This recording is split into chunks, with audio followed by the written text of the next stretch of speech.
புஸ்தகத்தில் உள்ளது. அதிகாரம் 21 வசனங்கள் 14 மற்றும் 15. வசனங்கள் 14 மற்றும் 15. அவர் என்னைப் பற்றி தீர்மானித்ததை நிறைவேற்றுவார்.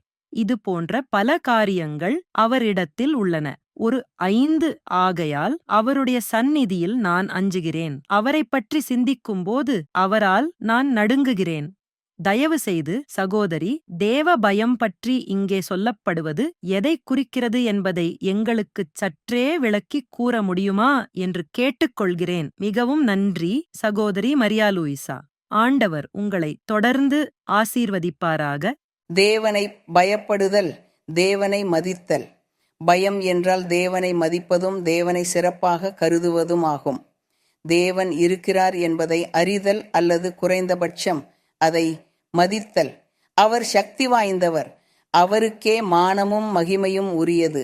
அவருக்கு கீழ்ப்படிதல் வேண்டும். அவருக்கு எல்லாவற்றிலும் சிறந்ததை அளிக்க வேண்டும். அவருக்கு முதலிடம் கொடுக்க வேண்டும் என்பதை உணர்வது. இதுவே தேவ பயம் என்று அழைக்கப்படுகிறது. ஒருவர் பாவம் செய்கிறார் என்று நாம் பார்க்கும்போது, உதாரணமாக ஒருவர் கொலை செய்கிறார் என்றால் நாம் இந்த மனிதனுக்கு தேவ பயம் இல்லை என்று சொல்வோம்.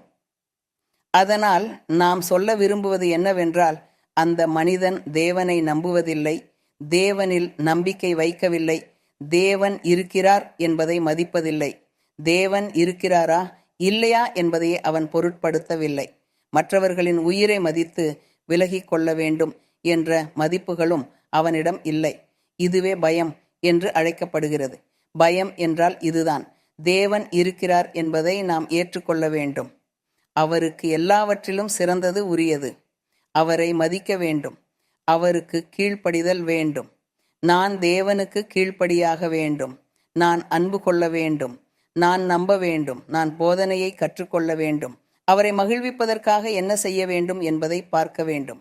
இதை தேவன் தடை செய்திருக்கிறார் என்பதற்காக நான் அதை செய்யாமல் இருக்கிறேன்.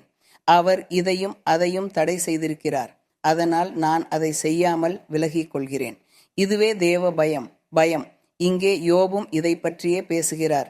அவருக்கும் தேவ பயம் இருந்தது. தேவனுடைய சந்நிதியை உணரும்போது, தேவனுடைய இருப்பை தனது இதயத்தில் உணரும்போது அவர் நடுங்கினார், பயந்தார். ஏனெனில் தேவனுடைய சந்நிதி, ஆண்டவருடைய இருப்பு மிகவும் உயர்ந்தது, மிகவும் மகத்தானது. அது மதிப்பையும் மரியாதையையும் பெறத்தகுந்தது. நாம் அவரை பற்றி சிந்திக்கும் போதும் தியானிக்கும் போதும் நமது எண்ணங்களில் கூட மரியாதையுடனும் பயபக்தியுடனும் இருக்க வேண்டும். இதுவே தேவ பயம்.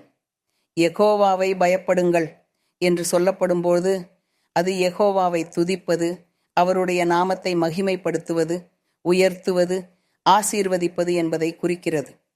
இந்த 2 விஷயங்களும் எப்போதும் நம்முள் இருக்க வேண்டும். நமது தேவனை பயப்படுதல், ஆண்டவரை துதித்தல், ஆண்டவருக்கு பயபக்தி, தேவனை மதித்தல், அவரை சிறப்பாக கருதுதல், அவருக்கு முதலிடம் கொடுத்தல். மானமும் மகிமையும் நமது தேவனுக்கே உண்டாவதாக.